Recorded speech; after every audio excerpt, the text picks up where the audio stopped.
Inaalam pa ng Presidential Anti-Organized Crime Commission o PAOK ang alegasyon na umano'y mayroong politikong nasa likod ng niraid na illegal na pogo sa Pasay City kamakailan. Ayon kay Undersecretary Gilbert Cruz, sa ngayon ay hindi pa nila nakikita ang mga dokumento sa loob ng nasabing pogo.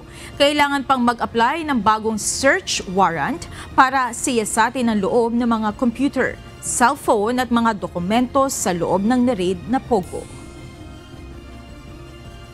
Yung National Bureau of Investigation, sila yung mag-a-apply ng search warrant yan para makuha na natin yung mga computers na ginagamit sa scamming, pati yung mga ibang cellphones doon na ginagamit din sa scamming at yung ibang bagay, especially mga dokumento. Sa ngayon, wala pang mga ebidensya na magsasabing mayroon ngang involved na politiko sa likod nito.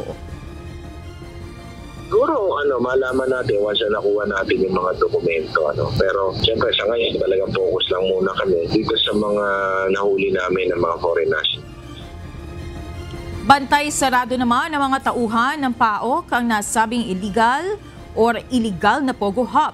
Tinitignan din ng PAOK ang posibleng ugnayan ng illegal na Pogo sa Pasay sa niraid na Pogo Hub na Lucky South 99 sa Porac, Pampanga dahil isa sa mga nahuli nila ay galing umano sa Pogo sa Porac.